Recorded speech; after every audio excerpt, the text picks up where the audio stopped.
Hey guys, I just want to get on real quick, and what I want to do is cover the PMO staffing model. So I just wrote an article on it. I've got a webinar coming out on it, but I just wanted to talk through this because I think it's really important. When you're building a PMO, one of the things you're going to do is build a list of services. So what are your PMO services, okay?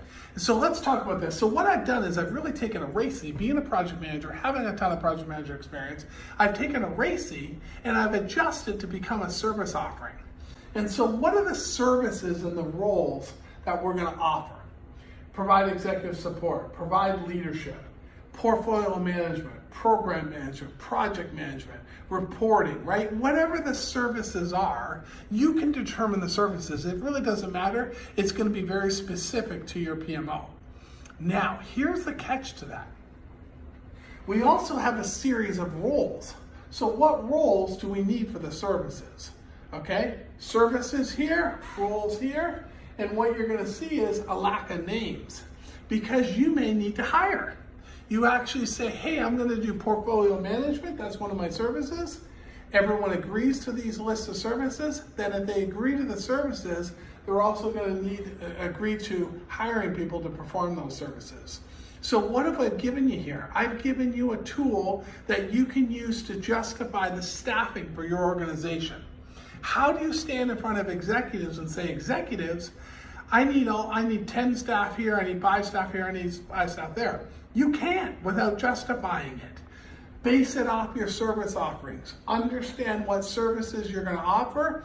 Get your executives to agree to it, or your management layer, whatever the case may be, and say, okay, thank you, I'll agree with that. Now, there are the services.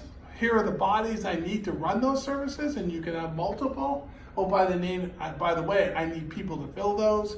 Can I hire those people? If they say no, then you can't do the services. It's pretty easy. You need people to do the services.